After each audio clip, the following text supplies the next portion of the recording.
Hi! Hello! నమస్తే. Welcome to BRK health. ఇప్పుడు మన స్టూడియోలో మనతో పాటు ఉన్నారు డాక్టర్ వివేక్ కందునూరు ఎండీఎస్ గారు. ఆయనైతే 12 సంవత్సరాల నుంచి వివేక్ డెంటల్ అండ్ ఇంప్లాంట్ సెంటర్‌నైతే నడుపుతున్నారు. ఈ హాస్పిటల్ వచ్చేసి మనకు వెంగళరావు నగర్‌లో అయితే అవైలబుల్‌లో ఉంటారు. మీకేదైనా దంత సమస్యలు ఉన్నా, ఇంకా మరేమైనా డౌట్స్ ఉన్నా ఆయన వెళ్లి వెంటనే కన్సల్ట్ అవ్వచ్చు. మీకున్న డౌట్స్‌తో పాటు మీకున్న సమస్యలు కూడా తీరుస్తారు. ఇప్పుడు ఆయన మనతో పాటు ఉన్నారు. ఆయన మాటల్లోనే దంత సమస్యలు ఎలా వస్తాయి? అసలా వాటికి చికిత్స ఉందా అనేది ఆయన మాటల్లో మనం అడిగి తెలుసుకుందాం. నమస్తే సార్. నమస్తే అమ్మ. సార్ ఇప్పటివరకు మనం చూసుకున్నట్లయితే పెద్దవాళ్ళు ఎలాంటి బ్రష్‌లు వాడాలి, ఎలాంటి టూత్ పేస్ట్‌లు వాడాలని తెలుసుకున్నాము. అలాగే చిన్న పిల్లలు ఉంటారు. ఎవరైతే ఇప్పుడిప్పుడు పళ్ళొచ్చింటాయి, లేదంటే ఒక 10 ఇయర్స్ లోపు పిల్లలు ఎలాంటి పేస్ట్ వాడితే వాళ్ళకి యూజెస్ ఉంటాయి? అంటే వాళ్ళ దంతాలు ఆరోగ్యంగా ఉండాలంటే ఎలా యూజ్ చేయాలి వాటిని? యాహ్!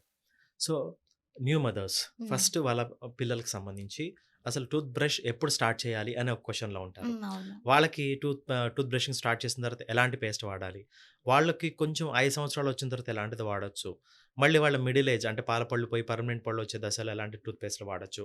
అనేటువంటివి డౌట్స్ మాకు చాలా ఫ్రీక్వెంట్‌గా అడుగుతుంటారు పేరెంట్స్ అవును. అనేది. అయితే మనం ఇప్పుడు అర్థం చేసుకోవాల్సిందేంటంటే చిన్న పిల్లల్లో పుచ్చులు రావటానికి అవకాశం చాలా ఎక్కువ. ఎందుకంటే అవును. వాళ్ళు శుభ్రంగా పెట్టుకోలేరు నోటిని. అవును. పెద్దవాళ్ళలాగా నీట్‌గా బ్రష్ చేసుకోలేరు. మనం చేస్తున్నా కూడా రెసిస్ట్ చేస్తూ ఉంటారు కాబట్టి, హ్మ్. చిన్న పిల్లల్లో నోటి శుభ్రత అనేది కొంచెం ఎంతైనా ఛాలెంజింగ్ పేరెంట్స్‌కి. So, first trying to understand ఎప్పుడు నుంచి మనము టూత్ బ్రషింగ్ స్టార్ట్ చేయాలి ఫర్ ఎ న్యూ మదర్. మొదటి పన్ను ఒక చిన్న బిడ్డ నోట్లో ఆరో నెల నుంచి వస్తుంది. ఓకే. బిడ్డకు 6 నెలలు నిండిన తర్వాత వస్తుందనమాట. ఆ పన్ను బయటకొచ్చిన రోజు నుంచి కూడా దాన్ని మనం శుభ్రం చేయడం స్టార్ట్ చేయాలి. హ్మ్. అంటే వెరీ ఇమ్మీడియేట్‌గా మనం టూత్ పేస్ట్ ఏం పెట్టాల్సిన అవసరం లేదు. మనము ఏదైనా very clean cotton cloth is also sufficient. Okay. దాన్ని రోజు వాష్ చేసుకోవాలి. ప్రతిరోజు మార్నింగ్ లేసిన తర్వాత వచ్చిన ఆ ఒక్క పంటిని గాని, 2 పళ్ళను గాని, 3 పళ్ళను కానీ కాటన్ క్లాత్‌ని కొంచెం వాటర్‌లో తడిపి ఆ పళ్ళను కొంచెం చక్కగా శుభ్రం చేస్తూ ఉండాలి. ఓకే. ఆ చంటి బిడ్డల వరకైతే అంతవరకు సరిపోతుంది. హ్మ్. తర్వాత కొంచెం వయసొచ్చిన తర్వాత 1 ఇయర్ లేదా 1 ½ 2 ఇయర్స్ అలా హ్మ్. వస్తున్నప్పుడు, ఆ స్టేజ్‌లో మనం టూత్ పేస్ట్స్‌ని వాడటం స్టార్ట్ చేయొచ్చు. ఎలాంటి టూత్ పేస్ట్ వాడాలి?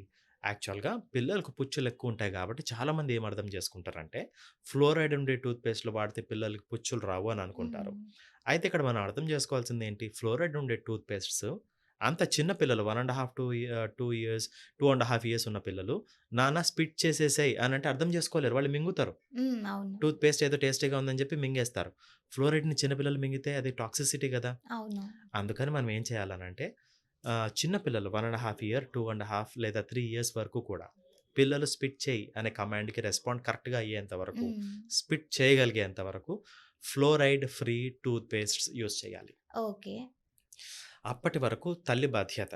పుచ్చులనేటివి రాకుండా చక్కగా క్లీన్ చేసుకుంటూ ఉండాలి. ఫ్లోరైడ్ ఫ్రీ టూత్ పేస్ట్స్ తోటి. ఓహ్! ఓకే. ఈ ఫ్లోరైడ్ ఫ్రీ టూత్ పేస్ట్స్ కొంచెం ఫోమ్ గూడా తక్కువగానే ఉంటుంది. ఎక్కువ హ్మ్. ఫోమ్ రాదనమాట ఇందులో. ఓకే. అయినా పర్వాలేదు అంతవరకు సరిపోతుంది. పొరపాటున బిడ్డ మింగేసినా గూడా పర్వాలేదు. ఓకే. ఎందుకంటే వాళ్ళు స్పిట్ చేయలేరు గాబట్టి ప్రాక్టికాలిటీ మనం యాక్సెప్ట్ చేయాలి. హ్మ్. ఒక్కొక్కసారి స్పిట్ చేస్తారు, ఒక్కోసారి చేయలేరు. ఒక్కోసారి మనమే ఫింగర్ తోటి హ్మ్. వారికి ఏదైతే టూత్ బ్రషింగ్ చేయించుంటామో దాని తాలూకు అంతా గూడా బయటికి మనమే ఫింగర్‌తో ఓకే. లాగేసేయవలసుంటుందనమాట. సో, ఇది మిడిల్ ఏజ్డ్ 3 ఇయర్స్ హ్మ్. అలా నిండుతున్న పిల్లల్లో 4 ఇయర్స్ అలా నిండుతున్నంత వరకు ఇలా ఫ్లోరైడ్ ఫ్రీ. తర్వాత 4 ఇయర్స్ వచ్చిన తర్వాత పిల్లలు నాన్న స్పిట్ చేయనంటే అర్థం చేసుకుంటారు. అవును.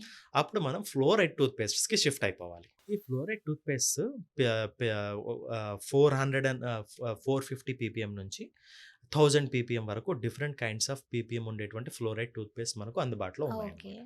అయితే it is up to doctor to suggest ఒకవేళ ఆ బిడ్డకు అప్పటికే పుచ్చులు రావటం స్టార్ట్ అయ్యాయనుకోండి, కొంచెం హైయర్ ఫ్లోరైడ్ ఉండే టూత్ పేస్ట్‌ని సజెస్ట్ చేస్తారు. హ్మ్. ఒకవేళ పుచ్చులేం లేవు బాగానే ఉన్నాయి అని అనుకుంటే అరౌండ్ 450 పీపీఎం ఉండే టూత్ పేస్ట్ యూజ్ చేసుకున్నా సరిపోతుంది. హ్మ్. సో, అరౌండ్ మనం 4 ఇయర్స్ అలా ఉన్నప్పుడు టూత్ పేస్ట్ అనేది పెడిఫ్లార్ అలాంటి మంచి టూత్ పేస్ట్స్ ఉన్నాయన్నమాట. చీరియో జెల్ అలాగా. హ్మ్. అలాంటి టూత్ పేస్ట్ మనం యూజ్ చేసుకోవటం స్టార్ట్ చేయొచ్చు. 450 పీపీఎం అలా ఉంటే సరిపోతుంది. ఓకే. 450, 480 హ్మ్. అప్రాక్సిమేట్‌లీ ఆ పీపీఎం యూజ్ చేసుకుంటే ఓకే. సరిపోతుందన్నమాట.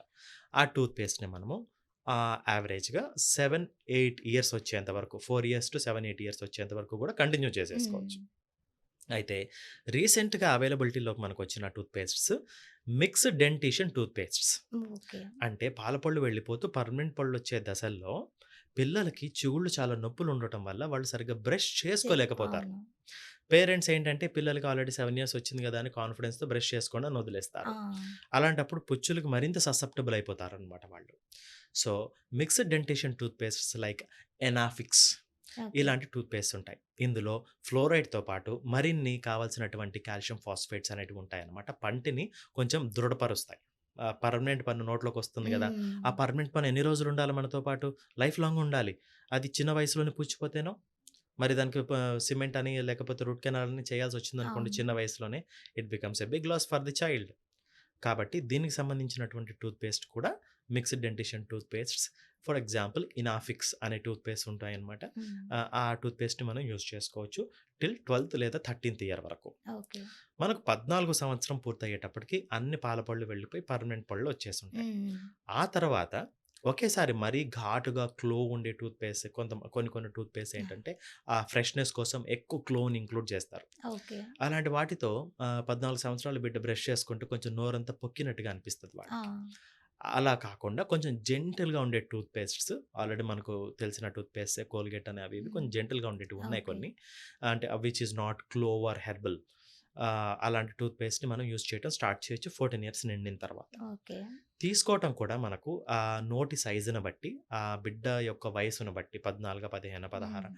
ఆ ఏజ్‌ని బట్టి మనము తీసుకునే క్వాంటిటీని గూడా ఎప్పుడు కూడా ఒక చిన్న బఠానీ గింజ సైజ్ నుంచి హ్మ్. మాక్సిమం అంటే ఒక peanut size of toothpaste. Okay. Maximum అనంటే కొంచెం యావరేజ్‌గా half the toothbrush bristles వరకు మాత్రమే నింపాలి. హ్మ్. అడల్ట్ కూడా ఓకే. టూత్ పేస్ట్‌ని. అంతకంటే ఎక్కువ నింపితే నోరు కొంచెం పొక్కినట్టుగా అనిపిస్తుంది. అలాగా గ్రాడ్యువల్‌గా వాళ్ళకి పర్మనెంట్ టూత్ పేస్ట్స్ అనేటివి ఓకే. అలవాటు చేయొచ్చు. 20 ఇయర్స్ నిండిన తర్వాత ర్యాండమ్‌గా వాళ్ళకి ఏది నచ్చితే అది యూజ్ చేసుకోవచ్చు. Okay. Thank you so much sir. మంచి ఇన్ఫర్మేషన్ మళ్ళీ మళ్ళీ ఇస్తూనే ఉన్నారు. Thank you. Thank you.